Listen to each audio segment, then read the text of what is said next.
Fala, rapaziada de Caldas Futebol Raiz.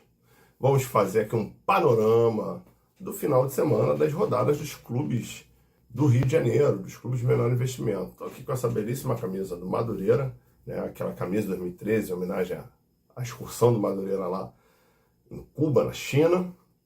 E aqui atrás a belíssima flâmula réplica da flâmula da final da Libertadores de 2023, do nosso Flusão. Gente, começando pela Série D do Brasileirão. Pela Série D do Brasileirão, o Maricá havia perdido o primeiro jogo de ida, e o empate de 2-2 com a Aparecidense eliminou o Maricá na Série D do Brasileirão. Então não temos mais representantes. O Maricá venceu, jogava bem, né? E o gol foi no último lance, né? Lá em Aparecida de Goiânia, né? Parece que foi uma falta, ao meu ver até inexistente a falta no jogador do Aparecidense, e a bola alçada na área, e o gol do Aparecida saiu 50 minutos do segundo tempo, eliminando o Maricá, né? Já que na ida o Aparecidense venceu por 2-1. O Maricá abriu o placar com o gol do Café, um gol bonito. O Aparecidense depois empata com o João Marcos, numa cobrança de falta. E no segundo tempo, o Maricá fica na frente com o gol do Pedro Tomás. Mas aos 50 minutos, Mário Henrique marcou de cabeça após a cobrança de falta, dando esses números finais aí. O Aparecidense vai enfrentar o Goiatuba e o Maricá, infelizmente, está eliminado. Resta o Maricá e a Copa Rio, que já tem jogo aí nessa meio de semana, né? Estatisticamente, o Maricá foi bem. O Maricá jogou um bom jogo. Só que controlou bem a partida. Só que não deu.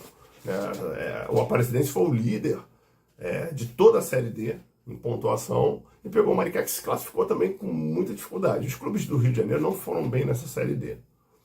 Outro também que enfrenta um calvário é o nosso digníssimo Volta Redonda na Série B. Né? Volta Redonda em casa, empatou de 0-0 com o Novo Horizontino. O jogo foi até agitado, né? Porque foi na noite de sábado, lá no Raulino. O jogo teve muito pouca criatividade no ataque. Mesmo com as mudanças, os times não conseguiam criar situações de gol, né? No início, o Pierre quase fez Volta Redonda, depois o Matheus Friso quase fez pro time visitante. Mas os goleiros pegaram e não rendeu. No final ainda teve um gol anulado do Novo Horizontino, impedimento, marcado de forma correta. Estatisticamente, se você for ver, foi bem equilibrado, posse de bola, passes certos, finalizações. Volta Redonda teve um pouco mais que o Novo Horizontino, 14-6, mas também não refletiu grandes finalizações, chute para fora, e teve uma bola na trave, né?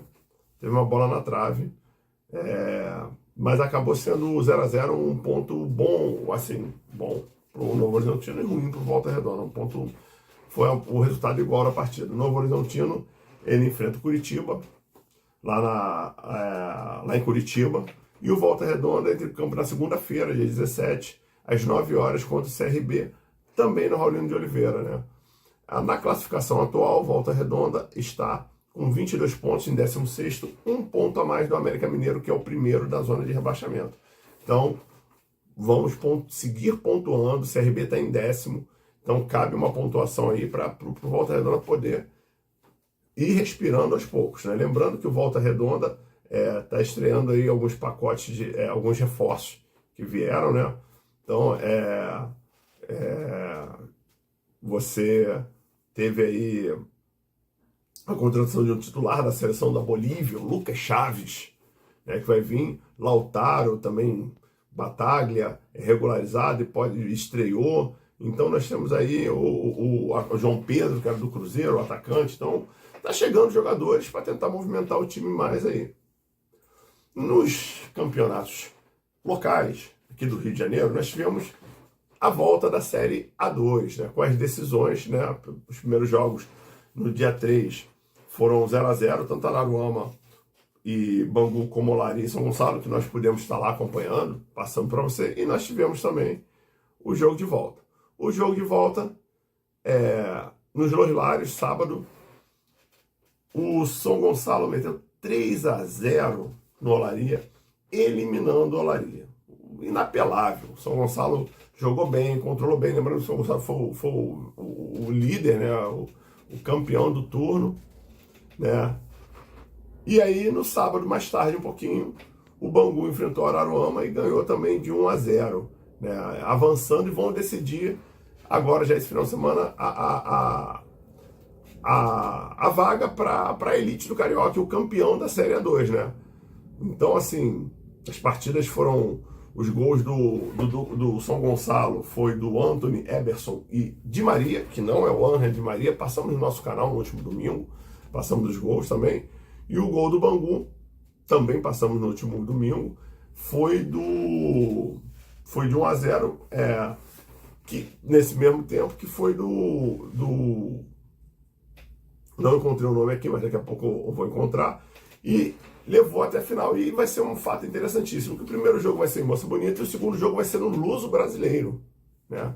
No Luso Brasileiro, que é a marcação do jogo de volta, né? Da Série A2, né?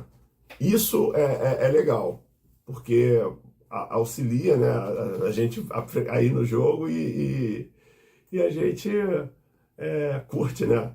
O Bangu foi do Patrick Magalhães, que o Berê desviou de cabeça primeira trave, o Berê botou pra gente, corrigindo aqui. E tivemos a Série C do Campeonato Maranhão, tivemos o grande campeão da rodada, que foi o Sociedade Esportiva Paraty, campeão da Taça Valdir Amaral, né? O final da Série C, a rodada final, contou com Angra dos Reis 1, Juventus 1, contou com os 3-0 do Resende do Barcelona, que estava eliminado, Veracruz 1, Santa Cruz 1, o 3-0 do CAC Brasil no Mesquita, que estava eliminado, Rio Estrense 1, União Central 1, e Duque de Caxias 5-2 no Búzios. E aí a classificação final ficou: Paraty, campeão da Taça Valdir Amaral em primeiro, com 28 pontos, Santa Cruz em segundo, com 27 pontos, Rio Estrense em terceiro, com 26 pontos, e Juventus em quarto, com 24 pontos. Esses quatro vão se enfrentar. Abaixo ficou Veracruz com 20, quinto, Angra dos Reis em sexto com 19, e União Central em sétimo com 18. Resende em oitavo com 15, belo trabalho, nosso grande Anderson, parabéns.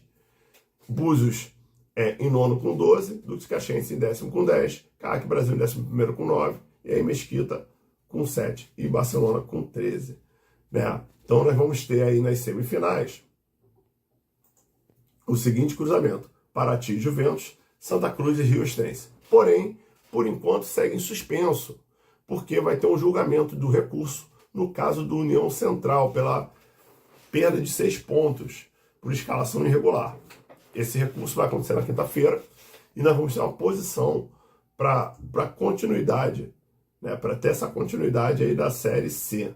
Mas, a princípio, está marcado lá para outra semana já, as rodadas aí iniciais aí. Então os times estão treinando e vamos ver, a União Central também deve estar treinando, porque se ele conseguir esse recurso, ele vai conseguir avançar. É interessante porque o campeão ainda joga, o campeão e o vice vão para B2, que vai começar aí no final do mês, né? Início do mês que vem. Lembrando que nós temos agora também na semana os jogos da Copa Rio, né? A Copa Rio desse ano, nós temos a decisão, o STJD manteve a eliminação do Bom Sucesso e a classificação do Araruama. Então nós vamos poder ter os jogos da Copa Rio e nós vamos ver aí, vou passar a tabela para vocês aí, desse meio de semana, nós vamos ter uns jogos bastante interessantes, tá? Vamos ter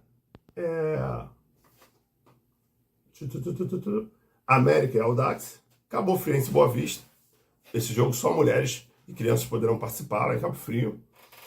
Olaria e Nova Iguaçu, Araruama e Sampaio Correia, Petrópolis e Maricá, Duque de Caxias e Madureira, vamos ter os jogos de volta, né?